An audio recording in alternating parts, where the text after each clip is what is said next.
Hi guys, నమస్తే and welcome to hit TV. నేను మీ anchor Reena.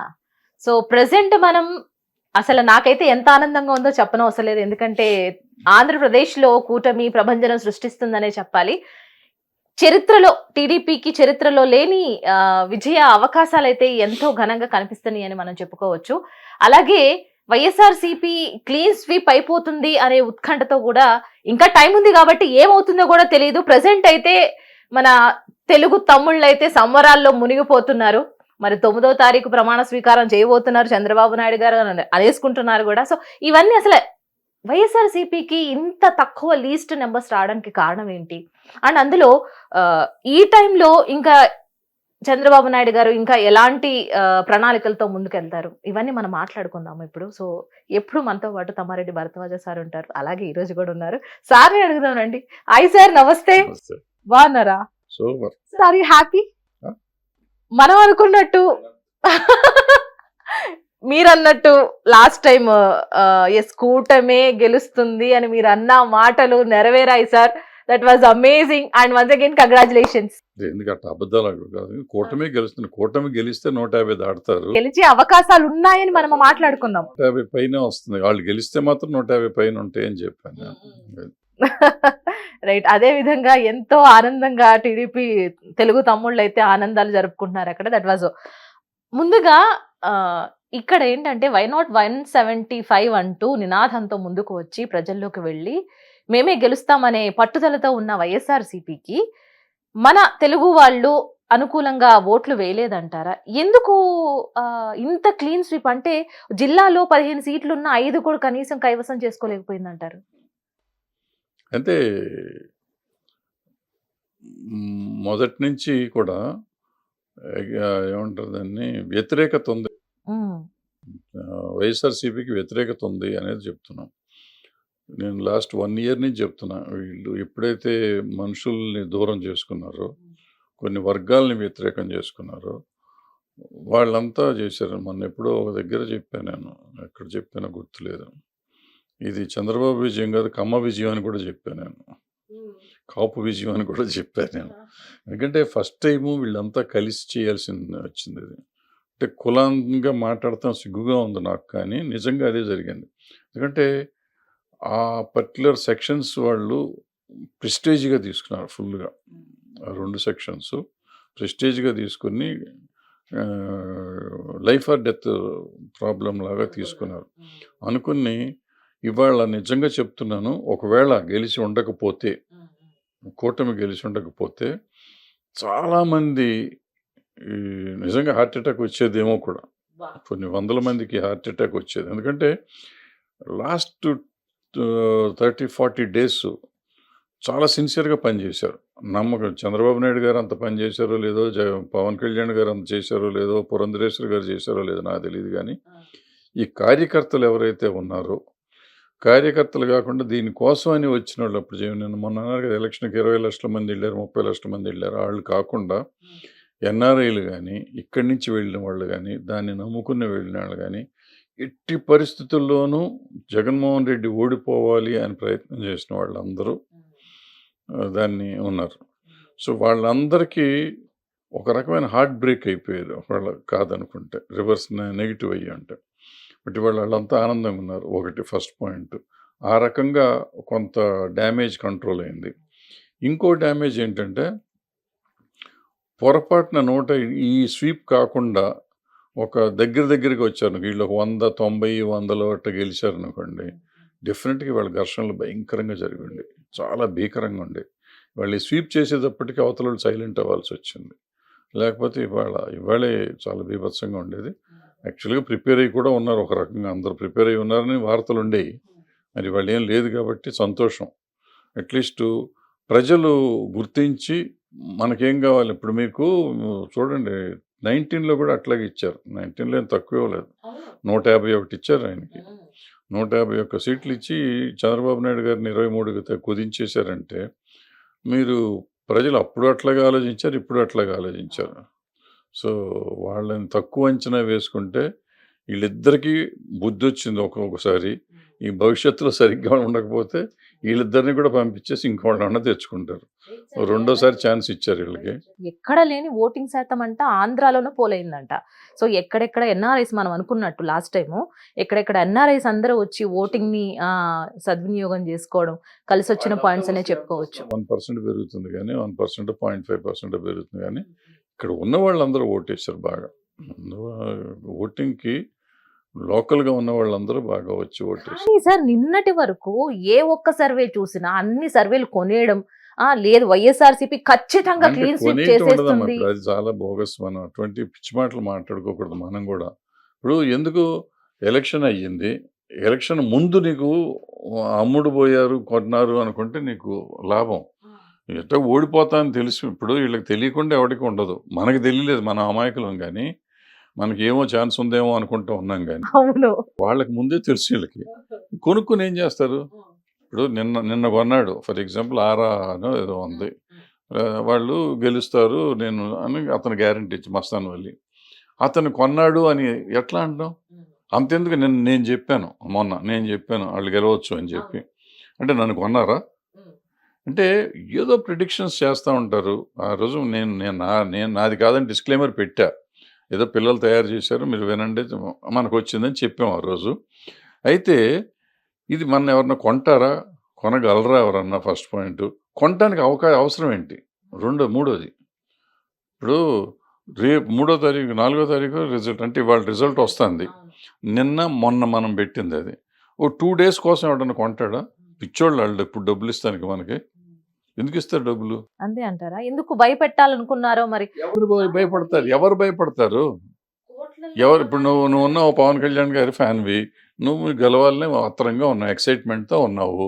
నేను ఓడిపోతారన్నాను, నేను కాదు డబ్బులు ఇచ్చావు నన్ను గెలుస్తారని చెప్పాను అని చెప్పి నాకు డబ్బులు ఇస్తావు ఇవ్వవు కదా. పోనీ నేను చెప్పినందువల్ల మీకు ఆల్రెడీ ఓట్లు పోలైపోయి ఉన్నాయి, డబ్బాలో ఉన్నాయి. ఇప్పుడు మనకు మారవు కదా. సో ఇవన్నీ డబ్బులు ఇచ్చారు కొనుక్కున్నారు ఇవన్నీ ఎవడు ప్రెడిక్షన్ వాడిది, ఎవడు ఆలోచన వాడిది. మన పిల్లలు చేశారు, అది ఎందుకు చేశారో తెలియదు. నేను యాక్చువల్గా వాళ్ళు ఓపెన్ చేసినప్పుడు తెలుగుదేశం కూటమి చెప్తారు అనుకున్నా, దాంట్లో ఇది చెప్పున్నారు వాళ్ళు. మనకేం తెలుస్తుంది వాళ్ళకి ఏం లెక్కలు వచ్చినాయో ఎందుకు చేశారో మనకు తెలియదు.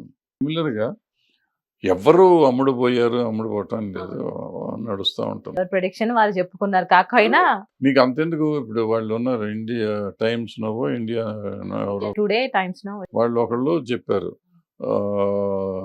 15 మొత్తం 22 వస్తాయి టీడీపీకి, కూటమికి 22 వస్తాయి, 2, 3 వీళ్ళకి వస్తాయి అని చెప్పారు.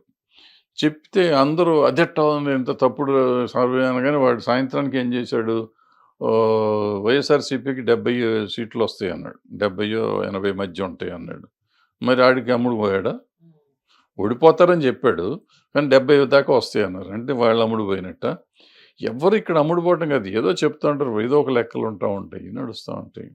అంటే ఇక్కడ ఏమైందంటే అందరికీ ఈ రాయితీలు ఇచ్చారు కాబట్టి రాయితీలు ఇచ్చిన వాళ్ళు ఆడ ఓట్లు పడతాయి, డెఫినెట్గా రాయితీలు పడతాయి అనేది ఎక్కువ మంది భయపడ్డారు.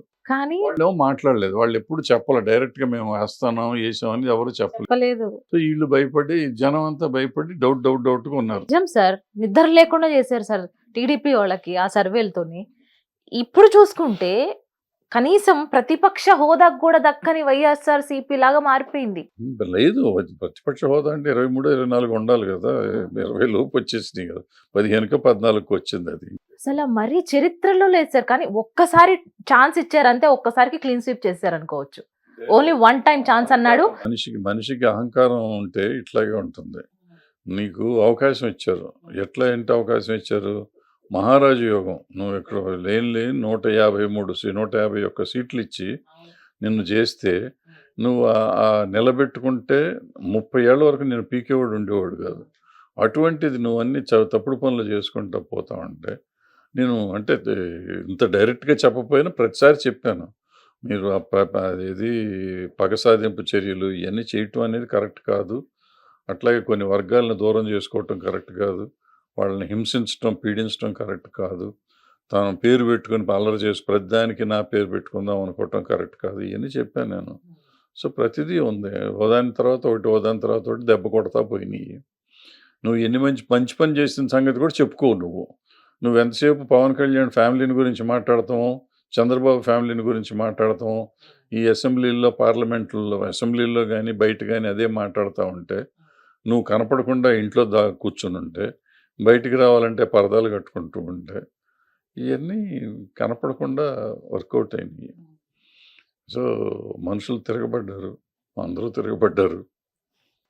తెలంగాణలో ఏ విధంగా తిరగబాటు అయిందో సేమ్ ఏపీలో కూడా అదే విధంగా తిరగబాటు అంత లేదు, సిటీ అంతా వాళ్ళే గెలిచారు కదా, సిటీలో ఉంది. జీపీ అంతా గెలిచింది కదా, బీఆర్ఎస్ గెలిచింది కదా.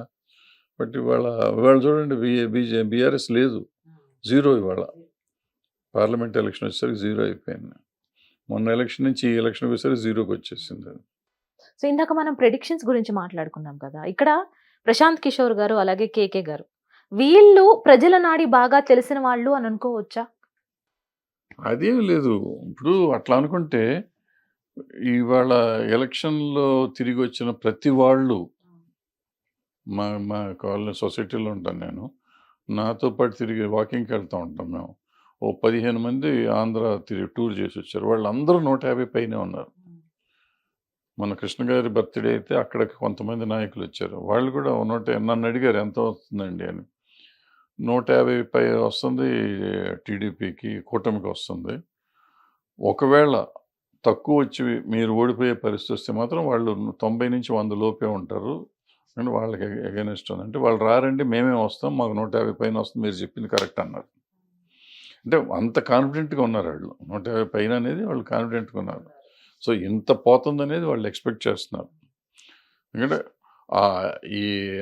ఇదేంటంటే జగన్మోహన్ రెడ్డి కావాలా వద్దనేది ఎలక్షన్. ఇక్కడ తెలుగుదేశం కావాలనేది కాదు, జగన్మోహన్ రెడ్డి వద్దా కావాలా అనే దాని మీద ఎలక్షన్ నడిచింది.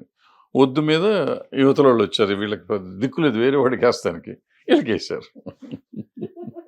సరే సార్, ఇప్పుడు ఏపీ రాష్ట్ర ప్రజలకి ఇప్పుడు వాళ్ళ పొలాల్లో మొలకలు వచ్చాయనుకోవచ్చా? ఏపీ రాష్ట్రం అంటే లైక్ చాలా మొలకలు వస్తాయి రావు, కానీ ఇప్పుడు రాళ్ల మీద ఆయన బొమ్మ తీసేస్తారు ముందు ఫస్ట్. ఆంధ్ర రాష్ట్ర ప్రజలు కాకపోతే రాళ్ళు అదేంటి స్థలాన్ని హద్దురాళ్ల మీద బొమ్మలు వేస్తాడు ఎవడన్నా బుద్ధున్నాడు. అసలు ఆంధ్ర ప్రజలు ఈ ఆలోచనలు ఎందుకు మార్చుకోవాలనుకున్నారు? జగన్ అంటే ఏంటంటే మీ ఇంట్లో మంచి జరుగుంటే నాకు ఓటు వేయండి అని పక్కగా కంపల్సరీగా నాకు వేస్తారు అనే ఇంటెన్షన్ తోటి ఉన్నాడు. అంటే వాళ్ళకి మంచి జరగలేదు అని అనుకోవచ్చా మనం ఇక్కడ? అంతే, జరగలేదుగా. ఒకటి లేదండి, జరగలేదని అర్థం. ఇప్పుడు ఆయన ఒకటైతే మెచ్చుకోవాలి అతన్ని, అంత నిజాయితీగా నేను చేశాను అనుకున్నాడు పాపం అతను. అనుకుని నేను అనుకుంటేనే చెప్పండి, మీరు కూడా చెప్పి ఓటేయించండి, లేకపోతే మీరే వద్దని చెప్పండి. అంటే నాకు తెలిసి ఏ రాజకీయ నాయకుడు అంత నిజాయితీగా మాట్లాడలేడు. సో ఇతను పాపం నిజాయితీగా మాట్లాడాడు. కానీ మాట్లాడే ముందు నేను అంత నిజాయితీగా పనిచేశానా లేదా అనేది ఆలోచించుకోవాల్సింది.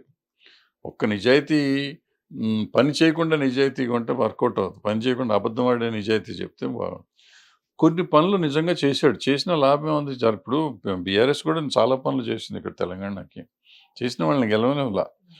నువ్వు ప్రజలకి పనికొచ్చే పనులు కూడా చేయాలి, ఇన్స్టెంట్గా పనికొచ్చే పనులు చేయాలి. నువ్వు ఫ్యూచర్కి ఎప్పుడో చేశాను, ముందుకు చేశాను, ఇట్ట చేశాను అంటే నడవదు.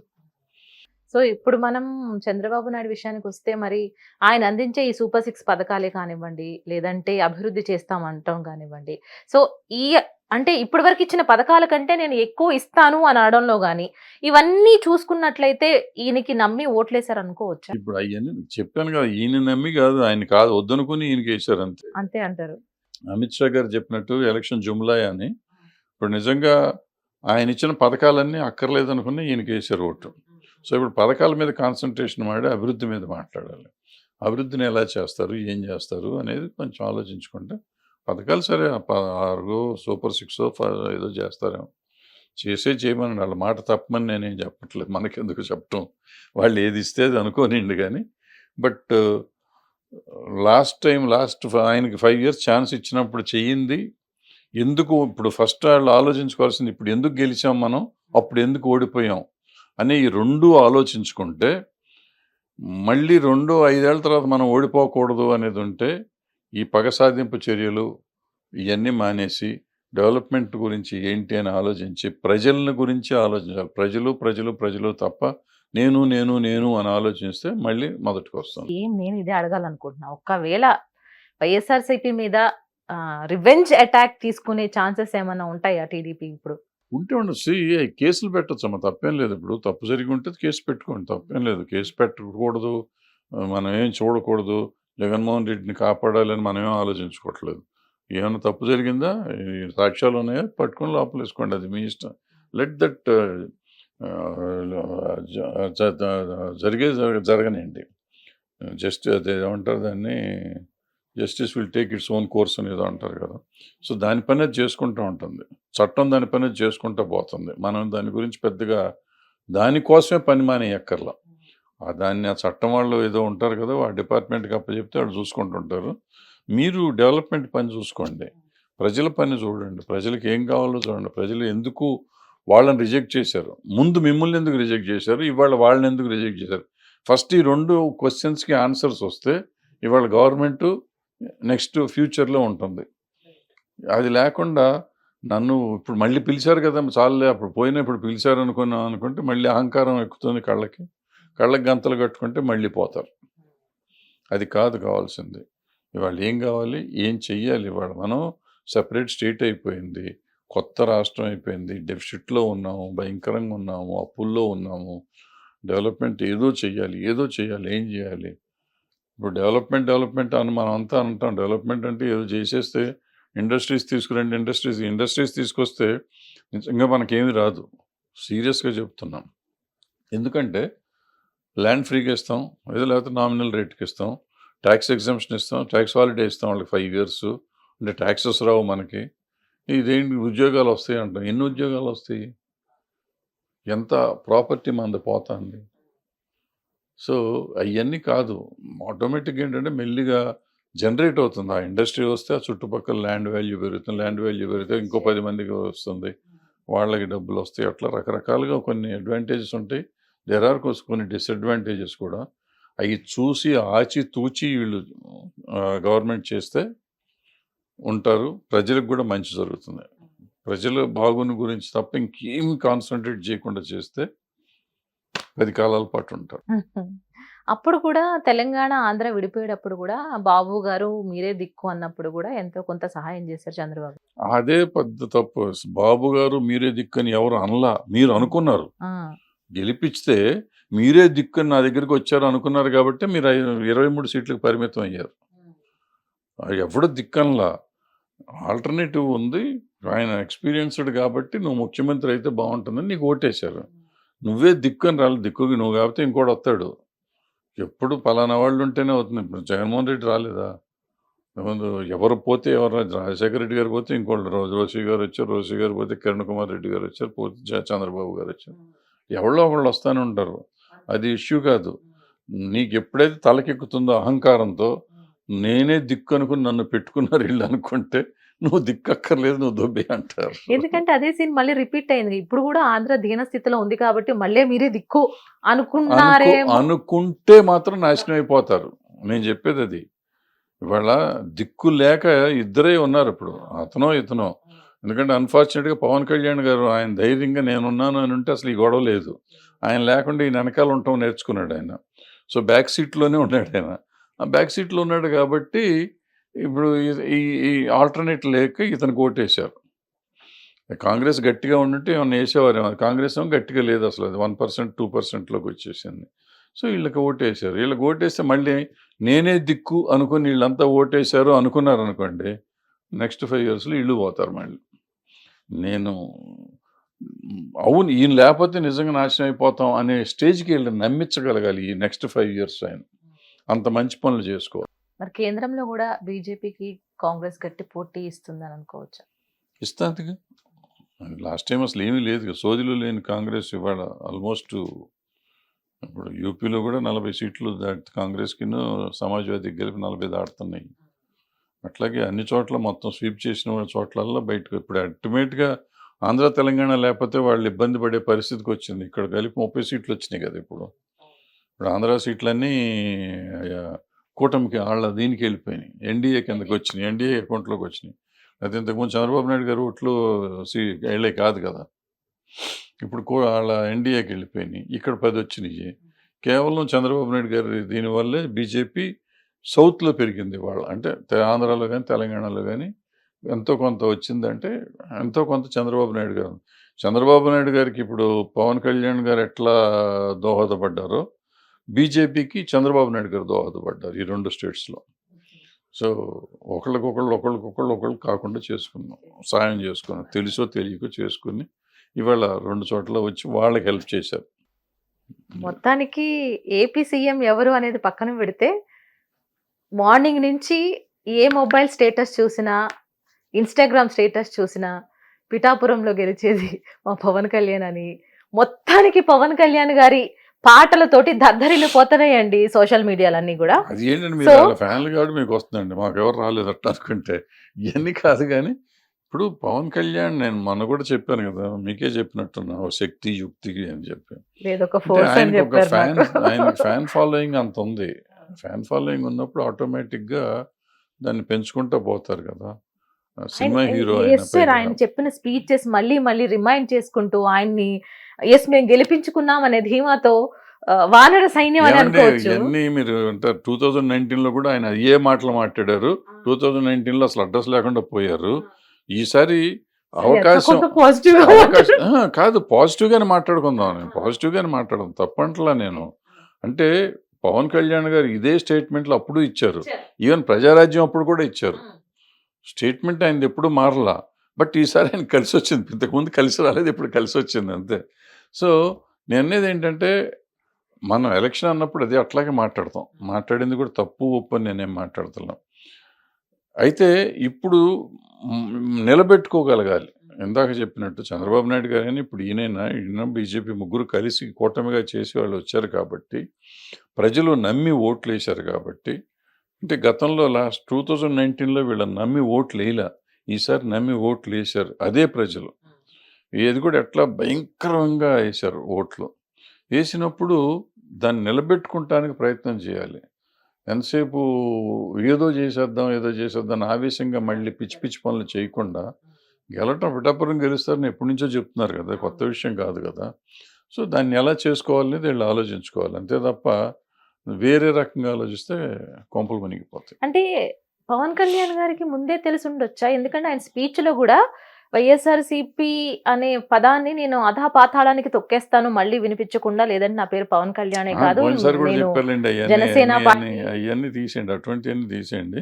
బట్ ఈసారి ఏంటంటే పవన్ కళ్యాణ్ గారి కంటే కూడా జన సైనికులకి చాలా మందికి తెలుసు ఆయన గెలుస్తాడని. ఎందుకంటే వాళ్ళు కంకణం కట్టున్నారు. నేను అటు వెళ్ళొచ్చాను గోదావరి జిల్లాలో తిరిగినప్పుడు. ఈ బై హుక్ ఆర్ క్రుక్ ఈసారి ఆయన ఎక్కడ కంటెస్ట్ చేసినా మేము గెలిపించుకు తీరుతాం అనే మాట అందరి నోట విన్నాను నేను. సో అది వాళ్ళు దృఢ నిశ్చయంతో ఉన్నారు. ఆ పిఠాపురంలో చేసినా, భీమవరంలో చేసినా, ఎక్కడ చేసినా ఆయన గెలిపించుకోవాలనేది వాళ్ళది ఇది. సో వాళ్ళు గెలిపించుకున్నారు, వాళ్ళు చేశారు. ఈయన చేసింది ఏం లేదు. ఈయన వాళ్ళు ఎట్టి పరిస్థితుల్లో ఆయన గెలిపించుకోవాలని గెలిపించుకున్నారు అంతే. సో వాళ్ళ నమ్మకాన్ని ఈయన వమ్ము చేయకుండా ఉండాలి ఇప్పుడు. అది క్రెడిట్ ఆల్ గోస్ టు జన సైనికులు. ఆబ్వియస్, ప్రజలు జన సైనికులు ఒకళ్ళే కదా, ఒక్క జన సైనికులు వేస్తే ఆయన గెలవడు కదా. టీడీపీ వాళ్ళు, బీజేపీ వాళ్ళు, జనరల్ పబ్లిక్ చాలా మంది కలిసి వచ్చింది, అందరూ కలిసి వేస్తేనే ఆయన గెలిచాడు.